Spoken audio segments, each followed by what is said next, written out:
Today we are going to finish the introduction of this chapter. Last time we stopped at the 4 summaries of Dharma, where Ratapala, after going forth,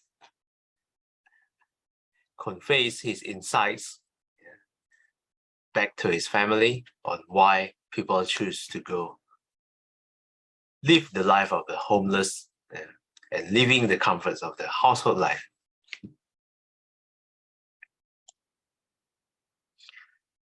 We also read about the wrong views, where a number of wrong views, the dangers of wrong view is that you will be reborn in the lower realms if you hold that wrong views.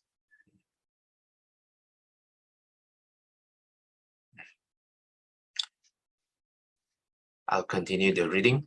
Text, chapter 6, section 7.3, draws a contrast between the pair of distorted views known as eternalism, sasatawada, and annihilationism, uchedawada, also called respectively the view of existence, bhavaditi, and the view of non-existence, vibhavaditi. What is eternalism? Eternalism affirms an eternal component in the individual and indestructible self, and an eternal ground of the world, such as an all-powerful creator God. Annihilationism denies that there is any survival beyond death, holding that the individual comes to a complete end with the demise of the physical body. Eternalism, according to the Buddha, leads to delight in existence and binds being to the cycle of existence. Annihilationism, on the other hand, is often accompanied by a disgust with existence that paradoxically binds its adherents to the same existence that they loathe. As we will see below, the Buddha's teaching of dependent origination avoid both these futile ends. See chapter 9, page 356 and 357. So this highlights the 2 wrong views. One is eternalism, the view of something individual that lasts forever, indestructible, eternal ground, such as an all-powerful creator God. And second one, the other extreme, would be annihilationism, uchedawada, where one believes that after death, that's the end of everything. After you perish, there's nothing more. Afterwards, no afterlife. Simply put. Okay, Sister Chai Kwan, would you like to continue?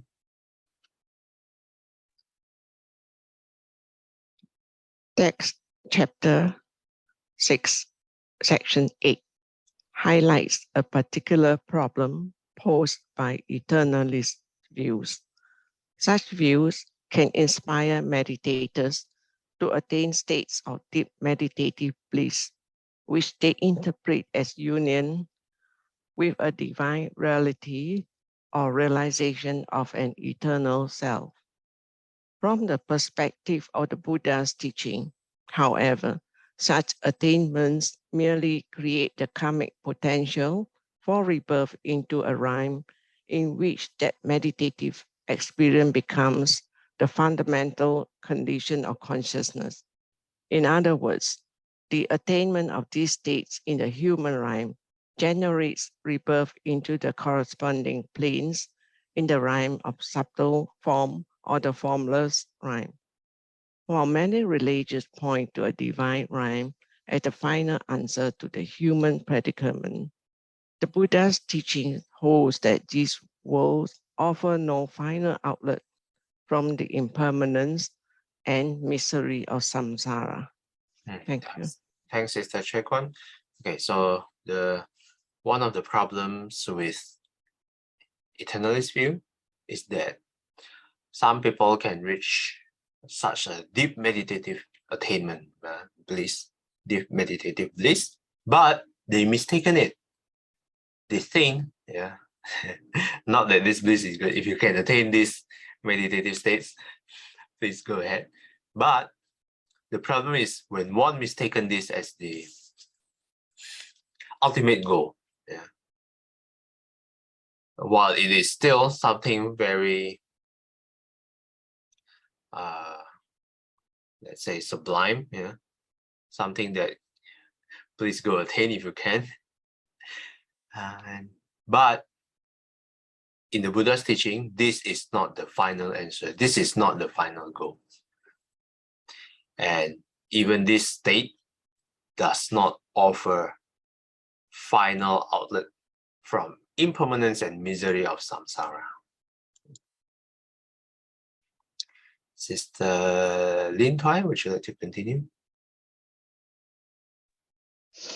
The text cited here shows that certain meditators attain the 4 divine abodes and take rebirth in the corresponding planes of the Brahma world, where they might abide even for as long as 500 great eons. Eventually, however, they must inevitably pass away and may then fall into the unfortunate realms of rebirth. Similar texts not included here say the same respectively about realms of rebirth corresponding to the jhanas and the formless attainments. Okay, thanks, Sister Lin Twai.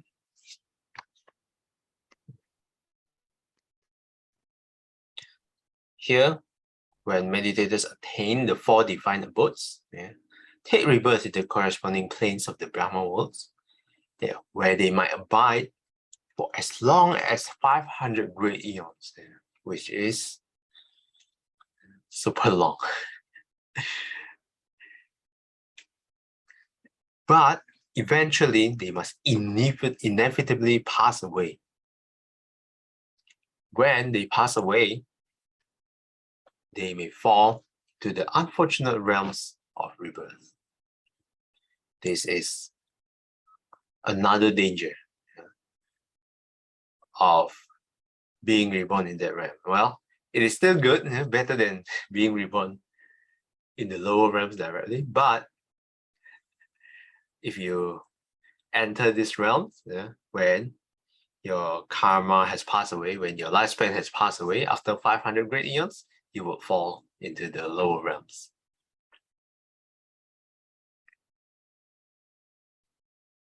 Okay, Sister Billy, would you like to continue?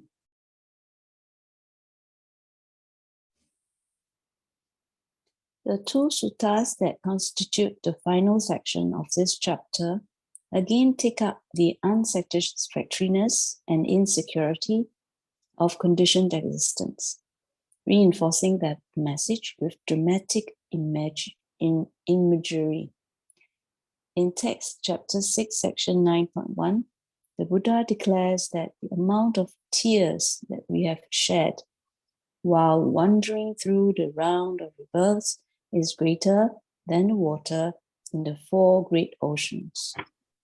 In text chapter 6, section 9.2, he tells a group of 30 monks that the amount of blood they have shed when they were slaughtered and executed in the round of rebirths is greater than the water in the 4 great oceans. According to the compilers of the sutta, the impact of this discourse upon the 30 monks was so powerful that all attained full liberation on the spot. Sadhu, sadhu, sadhu. Sadhu, sadhu, sadhu. Thanks, Sister Billy. Thank you. Okay, so the Buddha gives a very powerful dramatic imagery. The first one, the amount of tears that we have said while wandering through samsara is greater than the water in the 4 great oceans. In fact, I don't think this is too far-fetched. You take a look at even just the amount of people in this world, not including past lives. If everyone shed tears, 8 billion of us shed tears, the amount will be, it will be a huge amount. And this one is also, you can take a look currently at the current war. How many people are killed? How many people are executed? And then if we contain all the blood, it will also be a huge amount. Not even talking about all the past lives, which is, you can multiply exponentially. But even just this life, you can imagine the amount of tears and the amount of blood that has been spilled.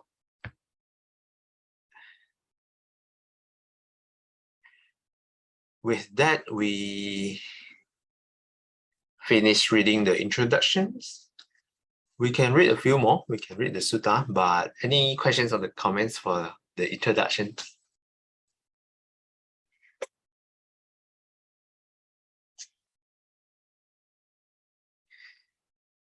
If not, let's continue reading. Sister Akim, would you like to read?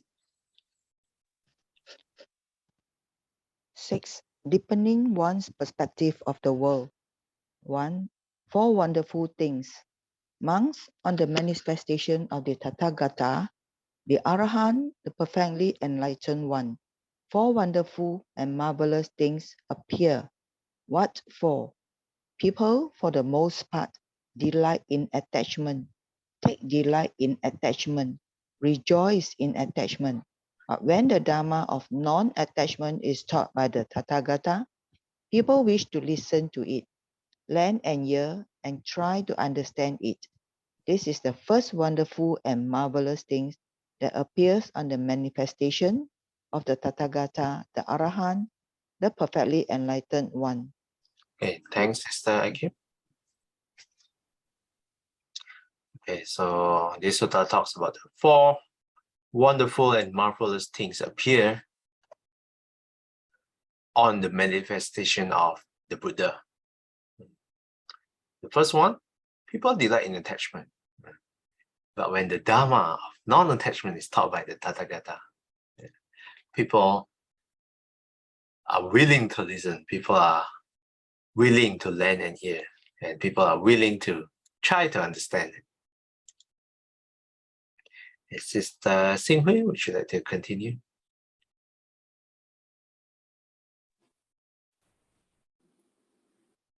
People, for the most part, delight in conceit, take delight in conceit, rejoice in conceit.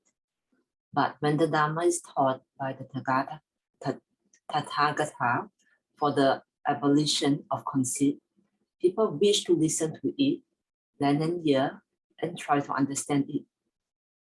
This is the second wonderful and marvelous thing that appears on the manifestation of the Tathagata, the Arahant, the perfectly enlightened one. Okay, thanks, Sister Xinghui. The second quality, when people delight in conceit, and when the Dharma is taught by the Tathagata for the abolition of conceit, people are also willing to listen, lend an ear, and understand it.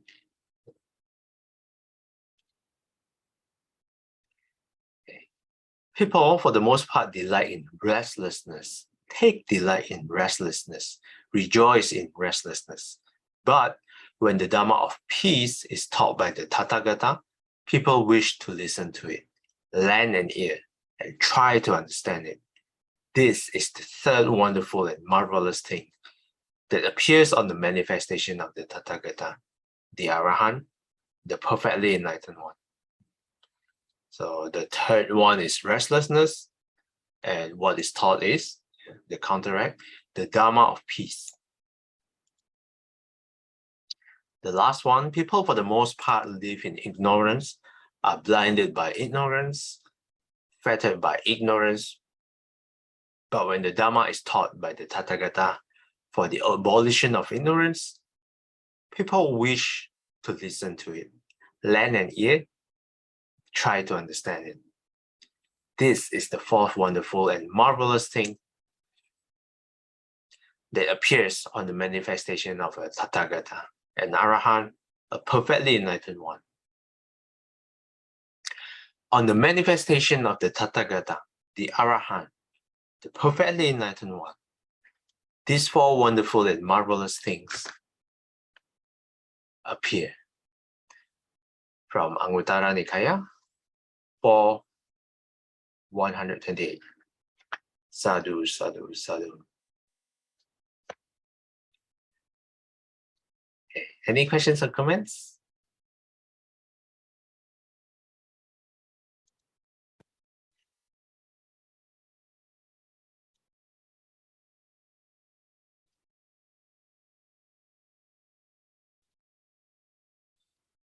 If not, this is a good time to stop. Let's do the dedication, do a dedication of merits. 愿消三障诸烦恼，愿得智慧真明了。普愿罪障悉消除，实是常行菩萨道。阿弥陀佛。Till we meet again, may we be guided by the Buddha, Dharma, and the Sangha. Sadhu, sadhu, sadhu. Have a wonderful and marvelous Sunday ahead.